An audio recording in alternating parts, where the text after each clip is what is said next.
In part 1, we covered the diets rework, the migration system, dinosaurs, and the Giganotosaurus concept art. Today, we're covering everything else. And to check out what we are covering in this video, well, the timestamps for everything are on the screen now. We're going over some stuff regarding some other dinosaur news, some sound design, some programming, and some other stuff. Anyways, of course, if you are new, feel free to subscribe. But other than that, let's get right into this brand new The Owl News video.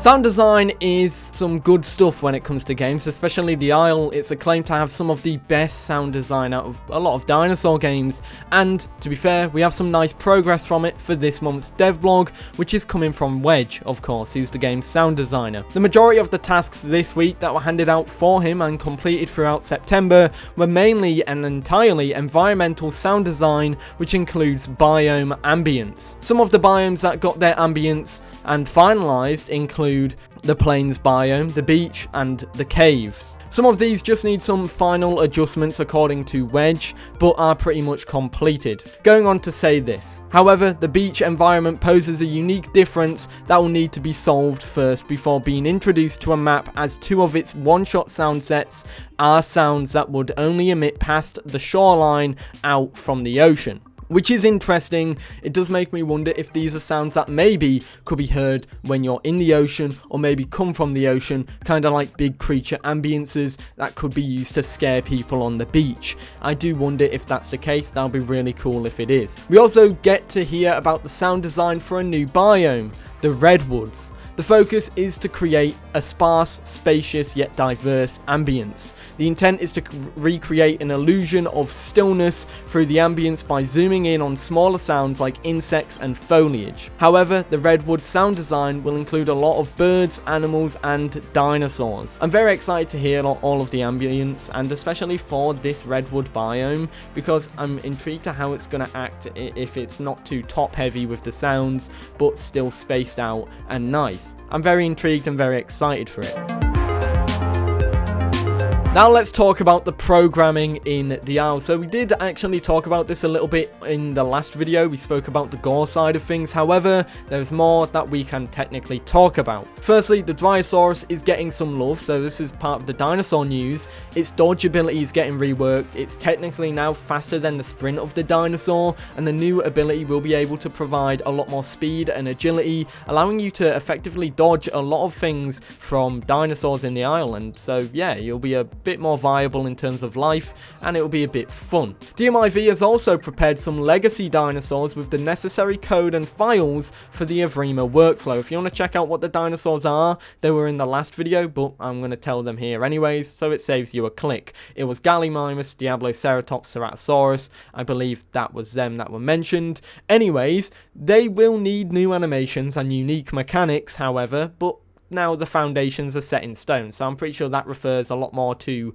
Diabloceratops. Amarok, one of the other programmers, has been working on performance and optimizations over September, with a lot of changes to the AI being worked on over the last month. They are using a new logic methodology for the AI in the game. This decision was based on reliability and performance of the engine's base AI trees, which have behavioral issues that lead to operational loss on servers. Compy and Pterodactylus, some of the AI in the game, have now got the ability to raid nests and hatchlings as well, so be careful if you've just spawned in from someone's nest. You might get pecked to death or chomped by a compy. Fish AI is also a lot more responsive now, so that's all the programming news. I'm quite happy to see all of this news. There's a lot of cool stuff here. I like that Compy and Pterodactylus can now raid nests, and I also like this new Dryosaurus rework to the dodge ability, but they also said it's gotten a lot of work over the month, but they didn't really say what the other work was. Maybe it was just a dodge ability, who knows. We have a ton of new human prop stuff for the human side of things, of course. You know, human prop stuff for the human side of things, which were provided to us by Visual Tech, which include cables, ropes, and so much more. In fact, let's start with the cables and the ropes. We get a variety of different cables, from wires to plastic cables. All of these will become apparent when it comes to both inside and outside wiring for the human structures in the Isle of Evrima. So you'll have the outside, the plastic wiring, which I'm pretty sure will be for the outside, you know, protect it from rain. Then you've got just the wires, which will be more inside kind of thing. It adds a bit of depth and so there's less repetitiveness and it's more, you know, accurate in a sense. After this, there are lighting stuff which are shown on the screen now with a new light. This is a new track lighting rod which goes on the roads, on the trails for the cars in this game. Now, the reason why, so, you know, like in real life, when you go to an airport or anything like that, or any big facility which has road markings, it's in order to keep everything in check and make sure the vehicles don't go actually off the road. And of course, I'm pretty sure this will dot the roads of the aisle so people don't actually go off the beaten path and get chomped to death by a dinosaur. Some other assets are coming in next with a dumpster. Now, I know this is just a dumpster, but it looks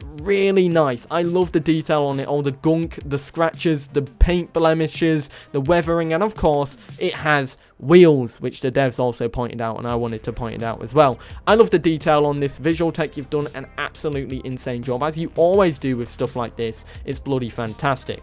And finally, we have some assets for all you tech nerds. A semi-modular security console, a nice big computer essentially, which has various screens and tabletops too. This will be something that can be adjusted and made different as the screenshots show. It's semi-modular, which means there will be some limited variety from these stuff. Enough to make it so it's different in each, you know, area, which is pretty nice overall. There's a lot of variety that can come out of it, and each building could look different with a different control panel. What do you guys think about these items? I personally love the work that Visual Tech does, and let me know your thoughts. It's the day after recording the Isle of Evrima video, and we have more to showcase. We have firstly got a Baryonyx concept art, or, well, no, it's not even a concept art, it's the model render, it's the skin render. Firstly, I just want to point out and state the obvious. One, the skin is beautiful. I love the blends of the orangey reds with the blacks, and I think that's a lighting hue that changes it to be a little bit, you know, bluer in some areas, but I think that's just lighting, so I'm not going to say blues. But that being said, the oranges, the reds, the whites, the blacks, what a beautiful skin. This is definitely my favorite base skin on a dinosaur so far. But Baryonyx's model itself, wow, it is a beautiful model. The devs have done a fantastic job with it, and I just want to say, firstly, look at the face of it. You've got obviously the snout and everything. It looks nice. I love the detail on the eye as well, and I just love that face. It's very nice, and it looks a bit better compared to its concept art and the original model when people had their concerns. I wonder if you guys still have the concerns over the model. I would love to know what you think. That being said, of course, the biggest concern was with the claw and the hands being a bit too big, but I don't really see much too wrong with it here. The concept art did show that it was a bit big and beefy, but this is kind of dumbed down a little bit or numbed down a little bit, and it's quite nice. You could definitely see that it will fit a more passive fishing style where it sits above water and slashes at fish that are nearby. I feel like that's what it's going to do. Those hands will be its probably biggest defense as well, because they'll be able to slash through enemies. That being said, yeah, Baryonyx's model. Baryonyx is a dinosaur that I love. It's from England. I'm from England. I really like this dinosaur, and it's one of the dinosaurs I'm most excited for when it comes to the Isle of Evrima.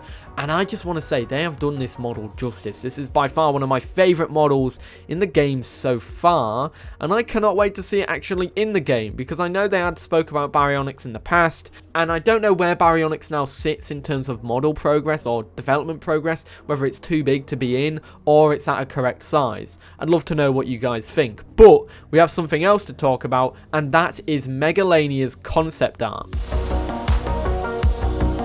Right, hello everybody. This is the other part of the video which has been added on today, and that is Megalania's concept art. This was released obviously the day after I released my first video covering the Owl's new dev blog, and this is some extra information, some extra fresh stuff, which makes this news video quite a big chunky one. So let's dive right into it. We're going to start off with this one that's covering the face cam, or being covered by the face cam. This is Megalania killing and eating a human. Well, it's already killed it. The human's very much dead, because you can see its arms been ripped off. It's either a pile of blood there or a pile of poo, who knows, but either way, yeah, it gives a sense of scale for a full-grown Megalania. Look how big it is compared to that human. That human is pretty much helpless against this big, chunky lizard. Anyways, let's move on here. We've got it chasing a Tyrannosaurus here. Maybe it looks like it might be able to use short bursts of speed, but I don't know if that's a fully grown Tyrannosaurus unless Megalania is actually just huge. That being said, it looks like it might be able to outrun a Tyrannosaurus because either the Tyrannosaurus fell over or ran out of stamina and the Megalania was able to catch it, or the short spurt of speed has been able to get that Megalania caught up to the Tyrannosaurus and absolutely chomp it down. Maybe it is faster than Tyrannosaurus. Maybe someone will have to do a race and compare the two. That being said, we're moving on. Megalania will be able to swim, which is pretty cool. I don't know how well of a swimmer it will be, but I think he'll be quite a competent swimmer at that. Now, the reason why, obviously, this is a good example of Megalania being able to go into different niches. It'll be good on land, and it could be fairly competent on the water, kind of like how Megalania is in Path of Titans. I know I'm comparing two games there, but they're two games that have a semi-aquatic Megalania, and yeah, Megalania is good in the water there and good on land, so this could be an all-round kind of thing. That being said, you can get into the burrows of Dryosaurus as well, which is of course really good, and well, bad if you're a Dryosaurus because you will be dead. That being said, it's very nice to see that you're able to do this because not many dinosaurs are able to get into the burrows of Dryosaurus. They normally have to dig it out and wait at the surface for them. I like this, being able to come in and kill a nesting pair of Dryos. I do feel bad for the Dryos, but I mean, I don't, you know what, it actually makes me wonder. So the Megalania has just killed that Dryosaurus and probably eating it. Will it also kill that Dryosaurus that can't leave the burrow? Or is that Dryosaurus just going to watch its wife or husband get murdered and then dragged out of the burrow, and then it's just there to be like, oh, well, shit, you know, kind of thing? I don't know, but it depends on the player, I guess. And here we have a Megalania trying to climb a tree. It looks like this one is an adult Megalania, maybe. You can tell because its head's more bulky. It's got that fatter neck, fatter tail, and it's a lot bulkier. And it looks like that an adult Megalania won't be able to climb trees. But if we just scooch over a little bit here, this is a younger Megalania by the looks of it. Its head is a lot smaller, a lot thinner neck, and a lot like slender compared to the adult there, which is a lot thicker. It looks like that younger version will be able to climb trees, and as you grow older you lose the ability to climb trees, which if that is the case, that's a pretty interesting ability. I quite like that because then it gives some gameplay variation as well. It looks like Megalania will be able to do it all. When it's younger, it'll be able to climb trees, and when it's older, it'll be able to outrun a Tyrannosaurus and swim, which is pretty cool. But speaking of something that is pretty cool, this is the bacterial bite. I think it is a bacterial bite. It might not be. It might be venom or poison. I don't know if they've like rediscovered something that goes with Komodo dragons on whether it is a bacterial bite or if it's not. So I'm not too sure there. That being said, I'm going to call it a bacterial bite because, you know, that's what it was originally. So it looks like it's biting a Megarosaurus, and then it just waits. It waits for the Megarosaurus to limp away and slowly let that bacteria weaken it and overall maybe kill it. And while it does that, it just sits and waits. And you can see here there's a trail on the floor leading from the Megarosaurus. And it looks like the Megalania will be able to sniff out a Megarosaurus or whatever it's attacked and put that bacterial in and sniff it out after waiting a little bit and find them weakened and maybe ready to die. So it looks like you won't even need to outrun or fight a Megarosaurus, something that would probably deal quite a bit of damage to you. You could just wait and let it die. And then you can find it with your scent. Probably have some of the best scent in the game. There's a blood tracking in the game. And then find that dead dinosaur. That's also really weakened. I'm very excited for this. Let me know your thoughts in the comments down below. What do you think about this Megalania concept? There's a lot here to look at. It's really cool. I don't think I'm going to watch this into the video. Because yeah, it's not like really nice stuff. Let me know your thoughts about all of this in the comments down below. I'd love to know what you think. There we have it, everybody. That is everything to do with the Isle's latest devblog, and it's been rounded up in 2 videos. If you want to check out the previous video, more dinosaur news, Giganotosaurus concept art, go check it out. It's a really good video, and I hope you enjoy it. Of course, yeah, let me know what your Let me know what your thoughts are on all this The Isle of Evrima news. I'd love to know what you think. A lot of stuff came out recently, but was this devblog worth the hype? well, it wasn't really hyped up, but what are your guys' thoughts on this devblog? Are you happy with it, or do you wish there was more in it? Let me know your thoughts. Anyways, guys, I hope you enjoyed, and I'll see you in the next one. Have a great day. Peace.